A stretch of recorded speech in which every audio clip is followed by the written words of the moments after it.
Hello दोस्तों। देखो, ये बात तो हम सभी जानते हैं कि कोई भी आदमी पैदाइशी अमीर नहीं होता और ना ही उसके पास शुरू में कोई ऐसा सोर्स होता है जो कि उसको झट से अमीर बना दे। वो अपना माइंड सेट कुछ इस तरह से बिल्ड कर लेते हैं जिससे वो आगे चलकर एक सक्सेसफुल इंसान बन ही जाते हैं। और यही फ़र्क होता है एक गरीब और एक अमीर इंसान में। अब आप ये मत सोचने लग जाना कि मैं यहाँ पर अमीरी और गरीबी में डिफरेंस क्रिएट कर रहा हूँ। मैं बात कर रहा हूँ एक गरीब और एक अमीर इंसान के माइंडसेट के बारे में, क्योंकि कई सारे लोगों के एग्जांपल्स भी आपने सुन रखे होंगे जो कि बहुत गरीब घर से पैदा हुए थे और आज वो मिलियनर्स बिलियनर्स की कैटेगरी में आते हैं। एंड आज की वीडियो में हम उन्हीं डिफरेंसेस के बारे में बात करने वाले हैं जो कि एक अमीर और गरीब मेंटालिटी वाले लोगों में हमेशा देखने को मिलते हैं और आगे चलकर यही मेंटालिटी उनको एक गरीब या फिर अमीर इंसान बनाती है। तो चलिए बिना किसी देरी के शुरू करते हैं। नंबर 1, पुअर मेंटालिटी वाले लोग सिर्फ सेविंग्स पर ही फोकस करते हैं, जबकि रिच मेंटालिटी वाले लोग उस पैसों को इन्वेस्ट करते हैं। पैसा सेव करना बहुत इंपॉर्टेंट है और ये लोगों को ज़रूर करना चाहिए, लेकिन अगर आप लॉन्ग टर्म तक अपने पैसों को सिर्फ सेव करते रहेंगे तो आने वाले 10 साल बाद भी आप अपने आप को उसी लेवल पर पाएंगे। इसको एक एग्जाम्पल के थ्रू समझते हैं। एक नॉर्मल नहाने के साबुन की कीमत आज 18 से 25 रुपये है, लेकिन इसी सोप को जब हम 10 साल पहले खरीदते थे तो ये उस वक्त 10 से 12 रुपये में हमें आराम से मिल जाता था। अब 10 साल के अंदर इसके प्राइस में इतना डिफरेंस आ गया है तो ऑब्वियस सी बात है आने वाले 10 साल बाद ये और महंगा हो जाएगा। और इसी चीज़ को समझते हैं रिच मेंटालिटी वाले लोग। सेविंग्स वो लोग भी करते हैं, लेकिन एक सही टाइम आने पर वो उस पैसों को ऐसी जगह पर इन्वेस्ट कर देते हैं जो कि इन फ्यूचर उनको डबल प्रॉफिट ला कर देती है। उधर पुअर मेंटालिटी वाले लोग सिर्फ सेविंग्स पर ही अटके रहते हैं और अपना एक एक पैसा बचाने के लिए वो अपने घंटों बर्बाद कर देते हैं, जबकि हमें ये अच्छी तरह से पता है कि टाइम की वैल्यू पैसों से कहीं ज़्यादा है। और इस टॉपिक पर मैंने एक डिटेल्ड वीडियो भी बना रखी है जिसका लिंक आपको डिस्क्रिप्शन आई बटन और वीडियो के लास्ट में भी मिल जाएगा। ना अगेन मैं आपसे ये नहीं कह रहा हूँ कि सेविंग्स करना गलत है, पर हमेशा ही सिर्फ सेविंग्स करते रहना आपको लॉन्ग टर्म में कभी भी बेनिफिट नहीं पहुँचाने वाला।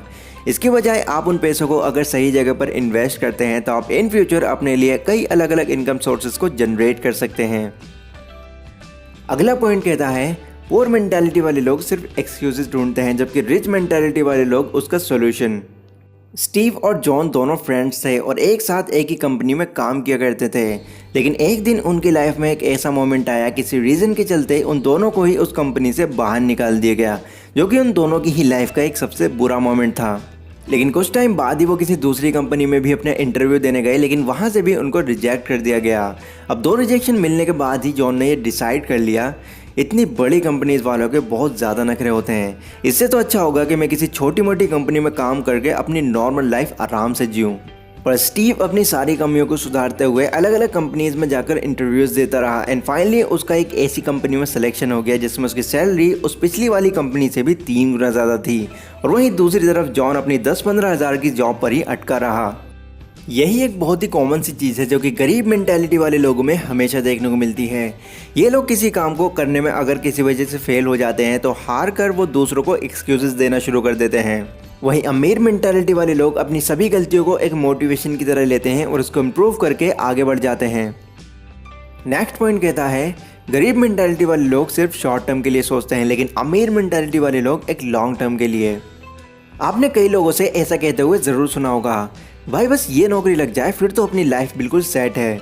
लेकिन नौकरी लग जाने के बाद भी वो लोग ज़्यादा खुश नहीं रह पाते।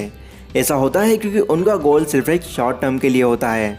उनका सिर्फ यही मानना होता है कि बस ये हो जाए फिर तो पूरी ज़िंदगी सिर्फ मौज है और वो इसी शॉर्ट टर्म गोल में फंस कर रह जाते हैं। वहीं रिच मेंटालिटी वाले लोग शुरू से ही एक लॉन्ग टर्म गोल सेट करते हैं और उस लॉन्ग टर्म गोल को छोटे छोटे पार्ट्स में डिवाइड कर देते हैं। एग्जाम्पल, यूट्यूब के अंदर एक दिन में हज़ारों लाखों नए चैनल्स क्रिएट होते हैं, पर ऐसा क्यों होता है कि सिर्फ 1-2% लोग ही यूट्यूब के अंदर सक्सेसफुल हो पाते हैं? ऐसा इसलिए होता है क्योंकि वो अपने चैनल को as a long term goal के लिए लेकर चलते हैं और वो इस गोल को छोटे छोटे पार्ट्स में डिवाइड कर देते हैं। मतलब शुरू में ही वो मिलियंस ऑफ सब्सक्राइबर्स के सपने ना देख करके एक छोटा टारगेट सेट करते हैं और उसी पर फोकस करते हुए वो दिन ब दिन अपने कंटेंट को इम्प्रूव करते रहते हैं और अपने अंदर पूरा पेशेंस रखने के बाद वो फाइनली अपने गोल को पूरा कर जाते हैं। संदीप माहेश्वरी जो कि एक मोटिवेशनल स्पीकर हैं, उन्होंने अपने सेमिनार में एक बार कहा था कि एक नाकाम इंसान वो नहीं होता जो कि बहुत बड़ा सोचे और उसमें बार बार फेल होता रहे, बल्कि एक नाकाम इंसान वो होता है जो कि बहुत छोटा सोचे और उसको अचीव कर ले। तो आपको अपनी लाइफ में अगर एक सक्सेसफुल इंसान बनना है तो वो एक शॉर्ट टर्म गोल से नहीं लॉन्ग टर्म गोल से होगा। अगला पॉइंट है रिच मेंटालिटी वाले लोग अपने लिए ज़्यादा से ज़्यादा एसेट्स खरीदते हैं, जबकि पुअर मेंटालिटी वाले लोग लायबिलिटीज़। अब सबसे पहले तो मैं आपको ये बता देता हूँ कि एसेट्स और लायबिलिटीज़ क्या होते हैं। एसेट्स वो होते हैं जो कि आपको मनी अर्न करके देते हैं, जैसे कि रेंट पर घर देना, स्टॉक मार्केट में पैसा इन्वेस्ट करना, या फिर कोई ऐसा बिजनेस करना जो कि आपका खुद का हो और आपके अंडर में बाकी लोग काम करें। मतलब दूसरे वर्ड्स में अगर कहा जाए तो पैसिव इनकम के सोर्सेज बनाना। और लायबिलिटीज़ वो होती हैं जो कि आपके पैसों को कम करवाती हैं, जैसे कि कोई लग्जरी कार खरीदना, कोई महंगा मोबाइल, या फिर कोई एक्सपेंसिव वॉच एट्सेट्रा। ये सब ऐसी चीज़ें होती हैं जिनको खरीदने के बाद आपको इन पर बार बार पैसा लगाना पड़ता है। रिच माइंडसेट वाले लोग लायबिलिटीज़ पर फोकस करने की बजाय ज़्यादा से ज़्यादा एसेट्स बनाते हैं, और जब वो इतने एसेट्स क्रिएट कर लेते हैं कि उनको अलग अलग जगह से पैसे आने लग जाते हैं, तो उसके बाद ही वो लायबिलिटीज़ की ओर जाते हैं, क्योंकि तब तक उनके पास इतने पैसे आने शुरू हो जाते हैं कि वो कितनी भी लायबिलिटीज़ खरीद लें, उनके पास पैसों की ज़रा भी कमी नहीं होती। तो ये थे गाइस कुछ ऐसे डिफरेंसेस जो कि एक अमीर और एक गरीब मेंटालिटी वाले लोगों में हमेशा देखने को मिलते हैं, और जो भी इसको पहले समझ जाता है वही एक कामयाब इंसान बन पाता है। तो आज की ये वीडियो गाइस हमारी यहीं तक थी। पसंद आई तो लाइक और शेयर ज़रूर करें, और इन फ्यूचर इसी तरीके की कमाल की जानकारी पाने के लिए इस चैनल को सब्सक्राइब करें। तो मिलते हैं अपनी अगली वीडियो में, तब तक के लिए टेक केयर।